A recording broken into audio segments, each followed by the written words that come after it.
નમસ્કાર વિદ્યાર્થી મિત્રો, હું છું વિકી બામણિયા. વિદ્યાર્થી મિત્રો, જે લોકો માર્ચ 2024માં બોર્ડની પરીક્ષા આપવાના છે અને એની અંદર પણ જે લોકોને 11મી માર્ચે ભૌતિક વિજ્ઞાનનું પેપર છે અને 12 સાયન્સ જે લોકોએ રાખેલું છે એ વિદ્યાર્થીઓ કમેન્ટ કરીને પૂછતા હતા કે સર લાસ્ટ 2 દિવસનું અમારે પુનરાવર્તન કેવી રીતે કરવું જેથી કરીને અમારા સારા માર્ક્સ આવી શકે.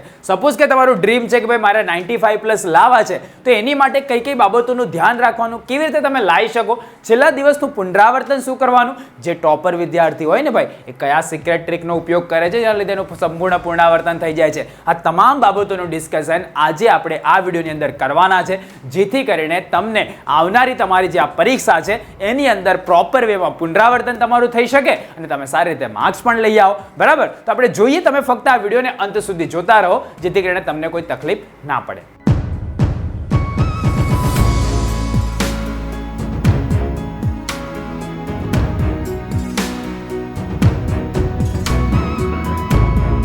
હવે વિદ્યાર્થી મિત્રો, વિડીયોની શરૂઆત કરતા પહેલા આ વિડીયો પર આપણે 10,000 લાઇકનો ટાર્ગેટ રાખીએ છીએ અને મને ભરોસો છે કે ડેફિનેટલી 10,000 લાઇકનો ટાર્ગેટ પતી જશે. તો તમે ફક્ત તમારી લાઇક કરી દો જેથી કરીને 10,000 લાઇકનો ટાર્ગેટ એચીવ કરવામાં આપણને કોઈ તકલીફ ના પડે. બરાબર, તમે કે આટલો મોટો લાઇક થઈ જશે, દર વખતે થાય છે તો થઈ જશે, તમે તમારી લાઇક ફક્ત કરી દો. હવે આપણે શરૂઆત કરીએ.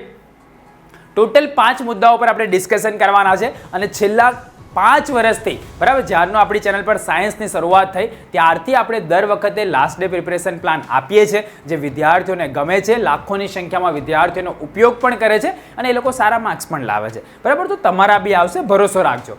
છેલ્લા દિવસે ભૌતિક જ્ઞાનનું પુનરાવર્તન કેવી રીતે કરવું, એક તો આ મુદ્દા પર આપણે ડિસ્કશન કરીશું. બીજું, એમસીક્યુ વિભાગ ક્યાંથી તૈયાર કરવો, આ સૌથી મોટો પ્રશ્ન હોય છે સાયન્સવાળાને. ભાઈ એમસીક્યુ અમે ક્યાંથી તૈયાર કરીએ? બોર્ડની પરીક્ષા તમારે આપવા જઈએ ત્યારે તમારે શું કરવાનું છે? તમારું તો હવે 3 વાગે પેપર હશે. ભૌતિક જ્ઞાનનું પેપર હાથમાં આવે ત્યારે શું કરવાનું? ભૌતિક જ્ઞાનનું પેપર પૂરું કર્યા બાદ શું કરવાનું? સાયન્સના વિદ્યાર્થીઓને દર વખતે ગભરાટ થતી હોય છે કે કેવું પેપર આવશે, શું થશે, બહુ હાર્ડ આવી જશે. તમે આ વિડીયો જોઈ લો, એની અંદર તમને પ્રોપર ગાઈડન્સ આપું છું જેથી તમને આવો કોઈ અનુભવ નહીં થાય. બરાબર, તમને પ્રાઉડ ફીલ થશે કે ભાઈ આ ચેનલ સાથે હું સંકળાયેલો હતો તો ડેફિનેટલી મારા રિઝલ્ટની અંદર એનાથી ઇમ્પ્રુવમેન્ટ આવેલું છે. પહેલું આપણે કરીએ કે ભાઈ છેલ્લા દિવસે ભૌતિક વિજ્ઞાનનું પુનરાવર્તન કેવી રીતે કરવું. તો જો તમે પાઠના પ્રમાણે તૈયારી કરવા જશો ને તો તમને તકલીફ પડશે. અને બીજી વાત કે આપણે જે એક્સપેક્ટ હોય છે કે ભાઈ બ્લુપ્રિન્ટ પ્રમાણે જ પેપર આવે, બરાબર, તો સાયન્સની અંદર બ્લુપ્રિન્ટ પ્રમાણે પેપર આવે કે ના આવે એના ચાન્સીસ બહુ ઓછા છે. મતલબ કે અમુક વખતે બ્લુપ્રિન્ટ પ્રમાણે આવે પણ અમુક વખતે ના આવે. મતલબ કે 20 થી 25% ચેન્જીસ બ્લુપ્રિન્ટની અંદર ડેફિનેટલી થવાનો છે. બરાબર, તો તમારે આને મગજમાં લઈને જ ચાલવાનું છે. તો તમે તૈયારી વિભાગ પ્રમાણે કરો. ભાઈ વિભાગ એ એટલે કે એની અંદર 2 માર્કના પ્રશ્ન પૂછાય છે. વિભાગ બી કે ભાઈ એની અંદર 3 માર્કના પ્રશ્ન પૂછાય છે. વિભાગ સી કે જેની અંદર 4 માર્ક્સના પ્રશ્ન પૂછાય છે. તો એને સેક્શન પ્રમાણે તમે આઈડેન્ટિફાય કરો કે ભાઈ દરેક ચેપ્ટરમાંથી 2 માર્ક્સની જે અગત્યની થિયરી છે એ તમે વાંચો. આપણી ચેનલ પર આઈએમપી પ્રોવાઈડ કરેલા છે, એને તમે વાંચો. ત્યારબાદ 3 ગુણ અને ત્યારબાદ 4 ગુણ. બરાબર, હવે જો એમસીક્યુ માટે આપણી ચેનલ પર ભૌતિક વિજ્ઞાનના બી બ્રહ્માસ્ત્રના સેશન આ વર્ષના અવેલેબલ છે, પ્રશાંત સરે કરાયેલા છે. તો એ સેશનનો તમે ઉપયોગ કરી શકો. કાં તો તમારી પાસે દેવસત્ય પેપર સેટ હોય તો તમે એનો ઉપયોગ કરી શકો. મતલબ કે તમારા જે આ 2 દિવસ છે આ 2 દિવસને તમારે 2 વિભાગમાં ડિવાઈડ કરી દેવાના છે. એકની અંદર તમારે 2 માર્ક્સ અને 3 માર્ક્સના પ્રશ્ન કરો, બીજાની અંદર તમે એમસીક્યુ અને મોટા પ્રશ્ન કરો. જો આ વેમાં તમે જશો તો તમારું પ્રોપર વેમાં પુનરાવર્તન થશે. તમે ચેપ્ટર વાઇઝ તૈયારી કરવા માટે બેસતો તમારો સિલેબસ એટલો મોટો છે કે તમે પ્રોપર એને ન્યાય નહીં આપી શકો. તમે એને ન્યાય તો જ આપી શકશો જો તમે વિભાગ પ્રમાણે તૈયારી કરશો. તો જે ટોપર વિદ્યાર્થીઓ હોય છે એ સ્માર્ટ વર્ક કરે છે અને લાસ્ટની અંદર આવું કરે છે. હવે સવારે જ્યારે તમે વહેલા ઉઠો, જે દિવસે તમારું પેપર છે, 11 તારીખે તમારું પેપર છે, તો એ દિવસે સવારે વહેલા ઉઠીને તમારે આપણી ચેનલના જે બ્રહ્માસ્ત્રના સેશન છે એને તમે 2x સ્પીડ પર જોઈ નાખો. સ્પીડમાં ઓપ્શન અવેલેબલ છે. અને આ સિવાય મતલબ કે આ સિવાય તમે આપણા જે બ્રહ્માસ્ત્રના સેશન્સ છે એનો પણ પ્રોપર વેમાં ઉપયોગ કરી શકો છો અને 2x 3x સ્પીડની અંદર જોઈ શકો છો. વાવાઝોડાનું સેશન પણ આવશે, તમારી માટે કન્ડક્ટ થશે, તો એનો બી તમે ઉપયોગ કરો. તો આટલી બધી બાબતોનો તમે ઉપયોગ કરશો તો ડેફિનેટલી તમારું એ દિવસનું કોન્ફિડન્સ વધી જશે. ભાઈ આ ટાઈપના પ્રશ્ન પૂછાય છે ને એ તો મને આવડે છે. તો આ તમે છેલ્લા દિવસે ભૌતિક જ્ઞાનનું પુનરાવર્તન કરી શકો છો. જો તમે ચેપ્ટર વાઇઝ તૈયારી કરવા માટે બેસશો તો તમારું પુનરાવર્તન પૂરું થાય બી ખરું અને ન પણ થાય. તમારો સિલેબસ એટલો બધો છે, તમે ટેકનિક વાપરો આપણી વાંચવાની. એકવાર વાંચો, 2 વાર વાંચો, 3 વાર વાંચો અને નેક્સ્ટ. ચિંતા રાખશો કે ભાઈ યાદ રહ્યું કે ના રહ્યું તો પછી તમે ચિંતાની અંદર ગૂંચવાઈ જશો. એના કરતાં બેટર છે કે જે સિસ્ટમ તમને શીખવાડવામાં આવી છે એને ફોલો કરવાનો પ્રયત્ન કરો. MCQ વિભાગ શામાંથી તૈયાર કરો? તો સૌથી પહેલાં તમારી પાઠ્યપુસ્તક જેની અંદર સ્વાધ્યાયની અંદર કાં તો NCERT એક્ઝામ્પલર હોય એમાંથી તમે એને તૈયાર કરી શકો. લાઇન ટુ લાઇન વાંચવું હોય તો લાઇન ટુ લાઇન કરી શકો. સૂત્ર બધા યાદ રાખજો. બોર્ડના બાહુબલીના ગયા વર્ષના પ્લસ આ વખતના બ્રહ્માસ્ત્રના, બરાબર, બ્રહ્માસ્ત્રના સેશન્સ છે એનો તમે ઉપયોગ કરો. આપણી ચેનલ નીચે ડિસ્ક્રિપ્શનમાં લિંક આપેલી છે, ત્યાંથી તમે એનો પ્રોપર વેમાં ઉપયોગ કરી લેજો. તો એ તમે કરી શકો. દેવ સત્ય પેપર સેટ જો તમારી પાસે હોય તો એના પેપરનો તમે ઉપયોગ કરી શકો અને ભૌતિક વિજ્ઞાનનું વાવાઝોડાનું જે સેશન આવે એનો બી તમે ઉપયોગ કરી શકો. આપણી ચેનલ પર IMPs વગેરે બી પ્રોવાઈડ કરેલા છે, એનો બી તમે ઉપયોગ કરી શકો. મતલબ કે જો તમે આ ચેનલ સાથે સંકળાયેલા છો તો તમારી પાસે બધું જ છે, તમારે હવે કશું શોધવાની જરૂર નથી. પણ નવા કોઈ મટીરિયલનો ટ્રાય ના કરતા, નવા કોઈ પ્રશ્નોનો ટ્રાય ના કરતા, જે પ્રશ્ન અગત્યના છે એને તમે પ્રાયોરિટી આપો. ત્યારબાદ સમય બચે તો પછી બીજા પ્રશ્ન પર તમે ફોકસ કરી શકો છો. બોર્ડની પરીક્ષા આપવા જતી વખતે શું કરવાનું છે? તો તમારા માતા પિતા વાલીને અવશ્ય તમારે પગે લાગવાનું છે.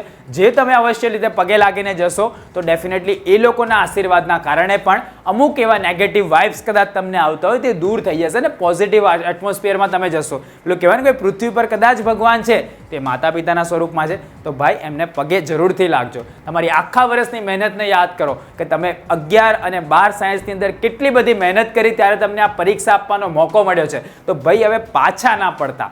તમારા શિક્ષક, તમારા સલાહકાર, ગુરુ હોય એના બી આશીર્વાદ લઈ લેજો. ભલે તમને એવું શરમ આવતી કે ભાઈ હું તો મોટો થઈ ગયો, હવે શું કરા? ભાઈ લાગી લેવાનું પગે. એ લોકોના આશીર્વાદ ખરેખર કામ કરતા હોય છે. આગળ આપણે જોઈએ કે ભૌતિક જ્ઞાનનું પેપર હાથમાં આવે ત્યારે શું? જો તમને ડર લાગશે પેપર આવતો ભાઈ કેવું હશે કેવું હશે કેવું હશે, તો 2 મિનિટ પેપર પર હાથ મૂકવાનો, ડાયરેક્ટ વાંચવાનું નહીં. ભાઈ પ્રશ્નપત્ર પર હાથ રાખીને તમારા જે બી ઈષ્ટદેવ કાં તો જે બી તમારે ભગવાનને તમે માનતા હોય એને પ્રાર્થના કરો અને કહેવાનું કે અંદર જે કંઈ બી પૂછાયું હશે મને આવડશે અને આવનારા 3 કલાક મારે મારું બેસ્ટ પરફોર્મન્સ આપવાનું છે. તમે તમારા ટેસ્ટમાં શું કર્યું, તમે તમારા સ્કૂલની પરીક્ષામાં શું કર્યું એ મેટર નથી કરતું. બોર્ડની પરીક્ષામાં તમે જે પરફોર્મન્સ આપશો એ પરફોર્મન્સ મેટર કરે છે. તો ભાઈ એની અંદર તમને બધું આવડે એની માટે તમારે તમારા ઈષ્ટદેવને પ્રાર્થના કરવાની છે. આ ભૂલવાનું નથી, બરાબર? આ સિક્રેટ છે અસલી. ભૌતિક જ્ઞાનનું પેપર પૂરું કર્યા પછી હવે સપોઝ પતી ગયું ને 2-4 પ્રશ્ન કદાચ તમને ના આવડ્યા તો ભાઈ ચિંતા કરવાની જરૂર નથી. ભાઈ મેં મારું બેસ્ટ આપવાનો પ્રયત્ન કરેલો છે અને આ વિષયની અંદર મારાથી જે બનતા પ્રયત્નો છે મેં તમામ આપી દીધેલા છે. હવે જે થવાનું એ થાય, બરાબર? આપણી ચેનલ ઉપર સોલ્યુશનનો વિડીયો આવશે, એને જોઈ અને પછી આગળના વિષય તરફ જતું રહેવાનું. પછી એના પર ટેન્શન લેવાનું નથી, બરાબર? આ બાબતનું જરૂર તમારે ધ્યાન રાખવાનું છે. તમારી કરેલી તમામ મહેનતનું ફળ મળે એની માટે હું પણ તમારા માટે પ્રાર્થના કરીશ. તમને જો આ ચેનલ પર ભરોસો છે, તમારા વિક્કી સર પર ભરોસો છે, તો ભાઈ હું પણ તમારી માટે પ્રાર્થના કરીશ કે ભાઈ મારા જે વિદ્યાર્થીઓ છે આ ચેનલ્સ પર જે લોકોને વિશ્વાસ છે એ લોકોનો વિશ્વાસ ના તૂટે અને એ બધાના સારા પેપર જાય એની માટે હું પ્રાર્થના કરીશ. તો તમારી કરેલી તમામ મહેનતનું તમને ફળ મળે એવી મારી અને આખી ટીમ તરફથી દિવાળી પ્રયુક્તની હું તમને શુભેચ્છાઓ પાઠવું છું. આપણે બેસ્ટ ઓફ લક કોઈને નથી કહેતા. Give best of your work, don't trust on luck in examination. આપણે નસીબના આધારે પરીક્ષા આપવા માટે નથી જતા. આપણે જે સખત મહેનત કરી છે એ મહેનતનું પરિણામ લેવા માટે આપણે પરીક્ષા આપવા માટે જઈએ છીએ. તો આપણે નસીબના આધારે પરીક્ષા નથી આપતા. લકની જરૂર એને પડે કે જેને નસીબના આધારે પરીક્ષા આપવાની હોય.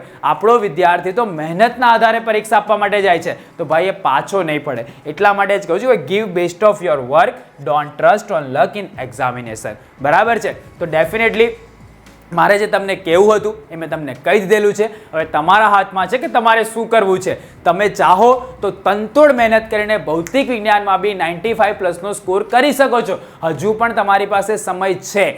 હજુ પણ સમય છે. તો ભાઈ પાછા ના પડશો, જેટલું તમારાથી એફર્ટ્સ બનતા હોય એટલા આપો. કે ખામોશી સે મહેનત કર ધજિયા ઉડા દેંગે. તો ભાઈ હવે પ્રોપર સમય છે તો એને આપો અને જે તમારાથી શક્ય બને તમામ કરવાનો પ્રયત્ન કરો. આ વિડીયો પર આપણે લખ્યો છે ભાઈ 10,000 લાઇકનો ટાર્ગેટ, તો તમે એક લાઇક કરી દો, જેથી કરીને અમારી માટે બી તમને એપ્રિસિએશન મળે ને એવું લાગે કે ભાઈ આ વિદ્યાર્થીઓ માટે અમારે કંઈક કરવું છે. તમારા કોઈ મિત્ર હોય તો એની જોડે શેર કરો. નીચે ડિસ્ક્રિપ્શનમાં બ્રહ્માસ્ત્રના બધી જ લિંકો આપેલી છે, એનો ઉપયોગ કરો, IMPનો ઉપયોગ કરો. જે બી તમારાથી શક્ય બનતું હોય તમામ એફર્ટ્સ લગાવો, પણ આવનારી પરીક્ષાની અંદર તમારું બેસ્ટ પરફોર્મન્સ જવું જોઈએ ને જવું છે.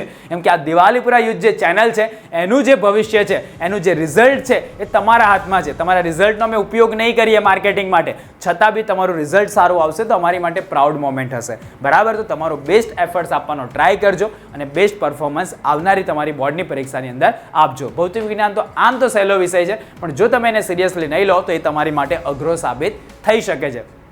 ચેનલ પર કદાચ નવા આવ્યા હોય, તમે ગુજરાતમાં બોર્ડના વિદ્યાર્થીઓ માટેની સૌથી વધારે સબસ્ક્રાઇબર ધરાવતી ચેનલ પર આવેલા છો. નીચે તમને આંકડો બી દેખાતો હશે, એ તમે જો 12,90,000થી બી વધારે વિદ્યાર્થીઓ જોડાઈ ગયા છે, તો તમે બી બટન દબાવીને અમારી સાથે જોડાઈ શકો છો. આવી જ રીતે આપણે નવા વિડીયોમાં ફરીથી મળીશું. ત્યાં સુધી આવજો.